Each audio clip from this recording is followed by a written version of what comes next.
Welcome to Wild Breakaway with Mike Greenlay. I'm Audra Martin. The Wild were hoping to snap a tough two-game skid tonight as they welcome one of the top teams in the NHL, the Toronto Maple Leafs, to St. Paul. Unfortunately, despite a really impressive effort, they come up short tonight, but really when you look at these two teams, it was Minnesota that outplayed Toronto, and it's unfortunate that they can't walk away with any points here on home ice. And I've heard this analogy used by coaches before. They say sometimes you start losing games even though you're winning them in the win column. Sometimes you start winning games even though you're losing them in the column. Well, this is the kind of game where you're winning, but you still lose it in the win-loss column. But that's okay, because that's how you work your way out of a losing streak. You have to start winning period after period. You have to start winning shift after shift.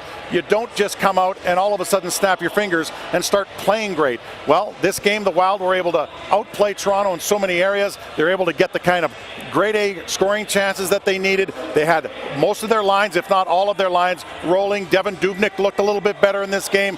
The Wild did a lot of very good things that you have to do to win hockey games. Even though they didn't win the hockey game, maybe it's a prelude of what's to come on this road trip out west. Certainly a lot of good things here tonight for the Minnesota Wild. They peppered Freddie Anderson with 41 shots, but he was spectacular between the pipes. That's the fourth highest total for them all season. Something we don't see too often from the Wild. Big goose eggs across the board when it comes to special teams. But again, Minnesota, a great effort. And despite the loss, Bruce Boudreau feeling pretty good about what he saw from his team here in St. Paul.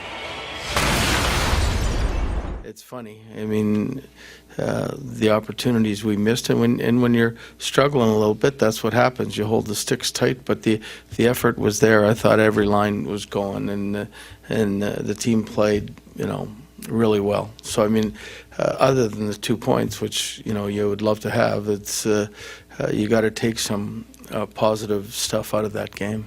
So now the Wild will have a day off tomorrow before they take to the road. 3 games north of the border starting Tuesday night against the Vancouver Canucks, then the Calgary Flames, back-to-back games with the Edmonton Oilers to wrap things up. Now that first game against Vancouver, it's a team the Wild have already faced twice this season. Right now it's a split series, but Vancouver is a team that was playing some pretty good hockey at the start of the season. They were one of those surprise teams, but things have gone south for them lately. They have just 1 win in their last 10 games. So it's an opportunity for the Wild to get things back on track. Yeah, very good opportunity, because this Vancouver team has had trouble scoring. They've been outscored in their last 12 games, 43-25. That's a big differential that you don't want to be in. But of course, they have had key injuries. Pettersson was out for 6 games earlier this year. Brock Besser was out for a little bit, and the team struggled during that time. But they're healthy. The Minnesota Wild need to take advantage of them. That might be the easiest matchup they have on this road trip. The Calgary Flames are after that, and the Calgary Flames are leading the Pacific Division.